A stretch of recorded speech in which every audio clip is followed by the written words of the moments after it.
Continuamos en directo en el mostrador y ya estamos con nuestro próximo invitado. Él es doctor en biología de por la Universidad de Las Palmas de Gran Canaria y técnico de medio ambiente del Cabildo de Gran Canaria.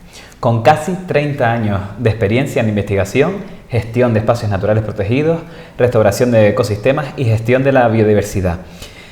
Ha realizado más de 20 publicaciones de carácter científico y divulgativo y además es coordinador del proyecto LIFE de Green Link, de adaptación al cambio climático y director del encargo de control de especies exóticas invasoras en la empresa pública GESPLAN.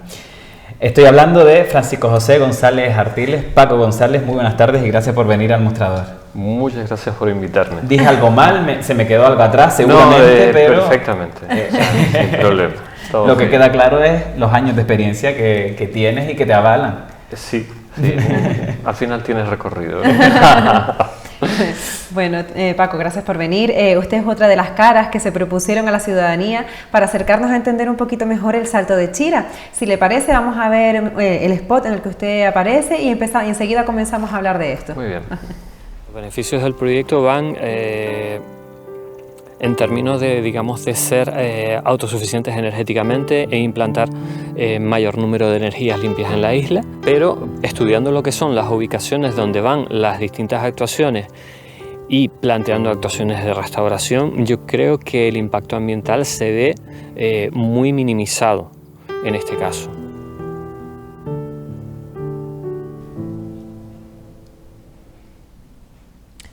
Bueno, ahí lo veíamos hablando un poquito del Salto de Chira. ¿Cómo le invitan a participar en este spot, Paco? Por la experiencia en gestión en espacios naturales, en espacios de la Red Natura 2000, porque dentro de mi especialidad soy botánico, entonces conozco la flora y bueno, porque hay invitaciones que no puedes rechazar, ¿no? Sobre todo cuando las mandan, sí, y ya está. Bueno, por la experiencia, pues contaron con él y bueno, como biólogo y técnico de medio ambiente del Cabildo y en general y con la vasta experiencia que comentábamos desde el inicio, ¿qué valoración nos hace de este gran proyecto que es el Salto de Chira, único en Canarias? Vale, vamos a ver. En la parte que le toca, por supuesto, sí, la parte ambiental. Es decir, en la parte que me toca, después de haber valorado lo que es la afección, sobre todo al tema de los hábitats presentes y de las especies presentes en la zona, hay que decir que el proyecto no es inocuo, es decir, tiene su efecto sobre los hábitats que existen en la zona. Lo que pasa es que tiene un efecto muy limitado en cuanto a la superficie que se ve afectada. Es decir, en términos de, por ejemplo, los tabaibales dulces que es de la zona, pues es menos del 1% los que se ve afectados por la ejecución de las obras. En términos de los tarajales que están en el cauce del barranco, pues afectarían al 3% aproximadamente de la tarajalera que existe en el cauce. Y al mismo tiempo, al ser comunidades vegetales que justifican la declaración de esos espacios como espacios de la Red Natura Europea 2000, pues hay una obligación de restauración. Con lo cual, pues estamos ante una obra de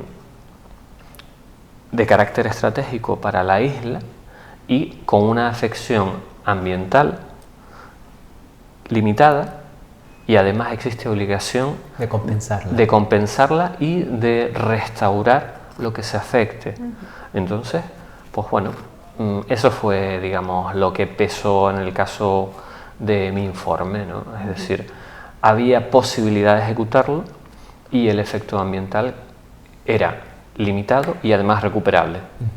Este era un tema que preocupaba mucho a algunos colectivos que no están del todo de acuerdo con la implantación del Salto de Chira. Entonces podría decir que se equilibra, que los beneficios que vamos a obtener teniendo el Salto de Chira con respecto al impacto medioambiental que va a tener está más que compensado, ¿no? Porque es un porcentaje muy pequeño al que afecta y lo vamos a ver compensado por otro lado con los beneficios que vamos a tener con el Salto de Chira. Yo entiendo que sí, entiendo que sí, porque además, bueno, si hacemos digamos, al final tienes que conocer el proyecto y de qué va, ¿no? Aunque no es mi especialidad la cuestión de ingeniería, pero te das cuenta, por ejemplo, la excavación de la caverna donde va a ir las instalaciones hidroeléctricas.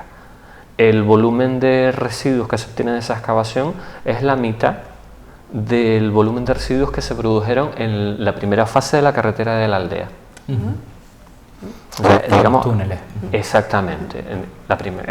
Entonces, digamos, hay que ubicar este tipo de... Relativizar respecto a otros proyectos con otros impactos y que se han llevado a cabo. Y que precisamente, bueno, está previsto su depósito o bien en canteras abandonadas o bien en depósitos donde, por ejemplo, donde están los residuos de las excavaciones de los túneles a Mogán, por ejemplo. O sea, en zonas ya alteradas, ¿no? Y con la finalidad de recuperar el perfil, ¿no? Y no sé si se tiene en cuenta en ese estudio la afección en la lucha contra el cambio climático que tiene esta instalación de la central hidroeléctrica, que es para la mayor penetración de energías renovables, evitando así menos contaminación, quemando gasoil, por ejemplo. ¿Eso también se tiene en cuenta a la hora de estudiar el...? Eso forma parte de lo que es, digamos, la aprobación que hace el Gobierno de Canarias de este estudio, y es uno de los objetivos del proyecto, es decir, lograr una mucha mayor implantación de las energías renovables, que normalmente la tecnología más madura que tenemos es la eólica. Pero el viento sopla cuando sopla, no cuando nosotros necesitamos luz. Con lo cual es un modo de almacenar esa energía en forma de agua. Eso es. En lo alto de las presas, ¿no? Paco, cambiando un poquito de tema, los Gran Canarios, ¿cree que los Gran Canarios hemos llegado a entender y a conectar con los llamados espacios naturales, o no ha llegado a la ciudadanía convenientemente explicado lo que estos espacios significan? Vamos a ver, yo creo que la ciudadanía es consciente intuitivamente de la importancia de los espacios naturales, y más sobre todo después del periodo de confinamiento que hemos pasado, porque de hecho la gente se ha tirado a la naturaleza. Sí. Entonces, sin saber cómo, muchas personas. Así de ese modo. Sí. Pero sí lo ha valorado y ha sentido esa necesidad. Eso forma parte, digamos, de lo que entendemos como servicios ecosistémicos. Son los servicios que nos generan bienestar a los seres humanos, aunque no podamos cuantificarlo económicamente. Entonces, la ciudadanía yo creo que es consciente de esa necesidad de naturaleza. Ahora, de lo que es en sí las figuras legales de protección y todo esto, yo creo que es una pequeña parte. El resto, pues bueno, entiende vagamente que existen un montón de espacios protegidos. Muchas veces no sabría identificar cuáles son los valores de protección en cada espacio, pero sí tiene una intuición de la importancia, ¿no? Bueno, de la importancia sí, pero es verdad que muchas personas lo relacionan como que los espacios naturales protegidos son los culpables por no limpiar cuando hay fuego, a lo mejor tienen la culpa también porque nos ponen condiciones para no poder hacer otras cosas, con el objetivo de salvar nuestra fauna. Lo ven como negativo, considerando que lo hacen pues abusando del poder y que los espacios naturales están ahí pues para molestar. Esto es un hándicap para trasladarle a la población la importancia. Hombre, vamos a ver, una percepción, si la gente tiene una percepción previa, tienes que compensar o modificar esa percepción para que valore lo que tú le estás aportando. Claro. Entonces ese es el trabajo que hay que hacer. Otra cosa es si la percepción esa previa se ajusta a la realidad o simplemente es algo que tú lo sientes. O de oídas o cositas que la gente va diciendo sin fundamento, entonces ni nos preocupamos mucho y nos quedamos con eso. Sí, ese tipo de historias, es decir, hay run run, por ejemplo. El otro día tenemos una reunión con unos usuarios de espacios naturales, que además son deportistas y tales y cuales. Entonces comentaban, por ejemplo, que tenían frito a la gente a multas por el tema de ir en bicicleta por donde no debían. Y entonces el director general decía, voy a buscar el dato. Y al final estábamos hablando de los últimos años, 11 personas habían sido multadas. 11 en los últimos años. ¿Qué es lo que pasa? Que a lo mejor al afectar a un miembro de un colectivo, eso sí es un rum rum que corre. Claro. Y entonces se incrementa. Y se crea ese Efectivamente. Quizás la respuesta a la pregunta que hacía Ezequiel puede estar en estas palabras suyas.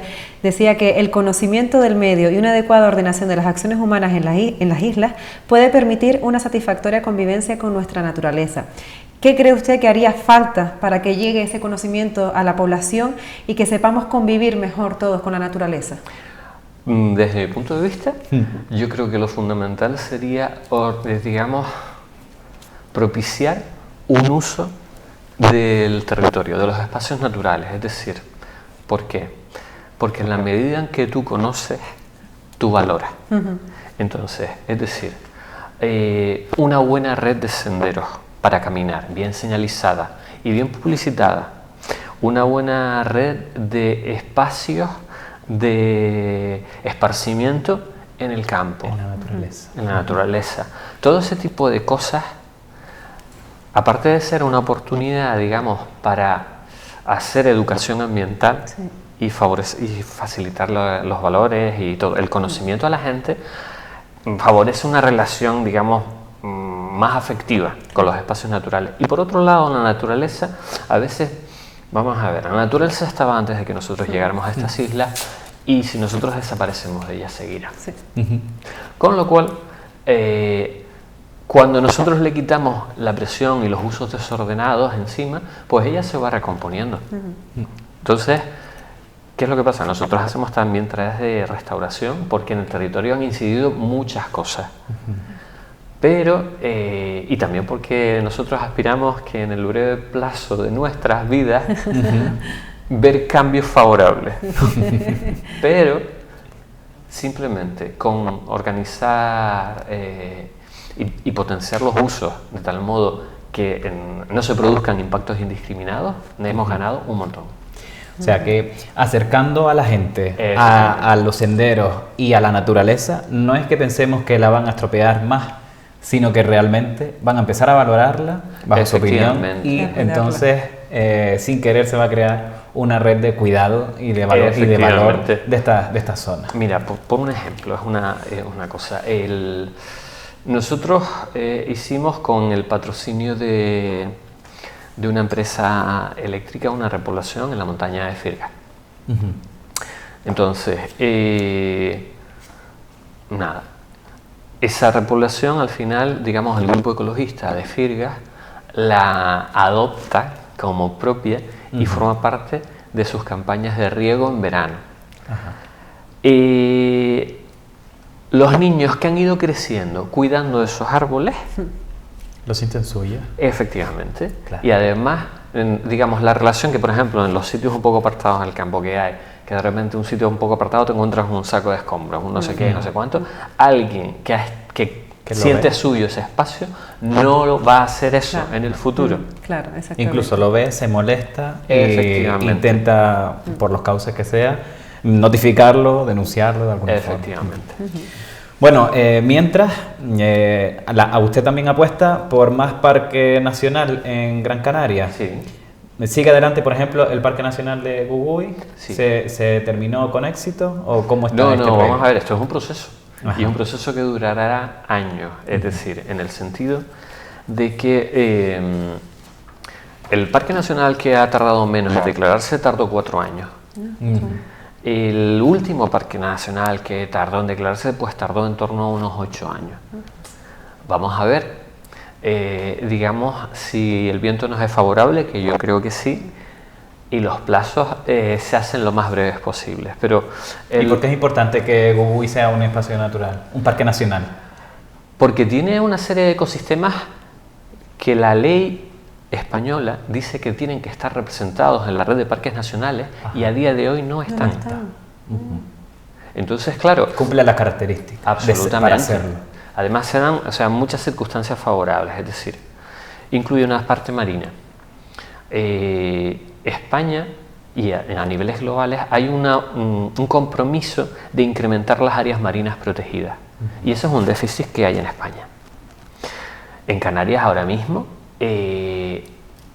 como desde luego parques nacionales marítimos no hay, tenemos terrestres. Este además es una combinación marítimo-terrestre. Por todo el barranco. Claro. Ahí, ¿qué es lo que tenemos? O sea, en el mar tenemos, por ejemplo, los cebadales. No hay ningún parque nacional que tenga cebadales. Y es un ecosistema que tiene que estar representado en los parques nacionales, porque lo dice la ley, no nos lo inventamos, no estamos vendiendo motos. No, es algo que está. Están aplicando la normativa. Efectivamente. Por ejemplo, los tabaibales. Más del 70% de la superficie de Gugui está cubierto de tabaibales y en determinadas zonas son espectaculares. Sí. Eso no está representado en ningún parque nacional. En Timafaya hay algunas pequeñas muestras, pero no a la escala que tenemos en Gugui. La combinación geológica, estamos hablando de una de las partes más antiguas de la isla, donde se ven unas formaciones geológicas que no se ven en otro lado. También es algo que no está representado en ningún lado, y así podemos encontrar varios elementos, ¿no? Bueno, pues Paco, antes de despedirnos, porque ya se nos ha acabado el tiempo, siempre se nos pasa volando, antes de despedirnos, en este año 2022, ¿hay algún proyecto que destacar con respecto a los espacios protegidos en Gran Canaria, aparte de Gugui, o de su trabajo como técnico de medio ambiente en el Cabildo? Así a grandes rasgos, simplemente para despedirnos. Bien, seguimos con el tema del proyecto de certificación de adaptación al cambio climático, ya en fase de post-live. Ahora estamos con el tema del live niebla, es decir, la utilización del agua de niebla para restaurar ecosistemas alterados. Seguimos con el control de especies exóticas invasoras. El Cabildo, a través del Jardín Canario, también está trabajando con el tema de las especies endémicas en peligro de extinción. En medio ambiente también. Estamos en esta línea, intentando restaurar ecosistemas, restaurar poblaciones amenazadas y darle un impulso también a lo que es el uso público en el territorio. Muy bien, pues nos quedamos con esos proyectos que estarán Muy en bien. marcha. Muchísimas gracias por venir. Muchas gracias a ustedes Y por esta invitarme. otra, a ver si respondemos a las preguntas, A las otras preguntas que se nos quedan en el tintero. Vaya por Dios. Le comprometemos para que vuelva. Muy bien, ya Muchas pues gracias, así Paco. estaremos. Bueno, y ahora vamos con algunas noticias que hemos conocido hoy. Bueno, la primera es que teníamos las vacuguaguas del Servicio Canario de Salud iniciarán mañana la vacunación pediátrica contra la COVID-19 en el ámbito escolar. A partir de este viernes, las vacuguaguas de Tenerife y Gran Canaria visitarán diferentes centros educativos de ambas islas capitalinas para administrar dosis de la vacuna a los menores de entre 5 y 11 años. Los progenitores que no deseen vacunar a sus hijos en los centros educativos tienen la opción de acudir a los puntos de vacunación habilitados por el Servicio Canario de Salud de lunes a domingo para facilitar el acceso y la conciliación familiar. Por otra parte, y coincidiendo con la conmemoración este viernes 4 de febrero del Día Mundial contra el Cáncer, el Círculo de la Sanidad alerta del riesgo que supone el retraso de los tratamientos oncológicos aplazados por la COVID-19. El Círculo de la Sanidad lamenta que no se tenga en suficiente consideración la oportunidad de apoyarse en herramientas como la colaboración público-privada para reforzar estos tratamientos y la investigación de nuevas curas y formas de diagnóstico precoz. Y por último vamos a ver ahora un vídeo donde la alcaldesa de Telde, Carmen Hernández, nos hablará de la rehabilitación de las viviendas de San José de las Longueras. Veremos el vídeo y a la vuelta nos vemos con Hugo Santana, el productor del festival Mestura Music Fest.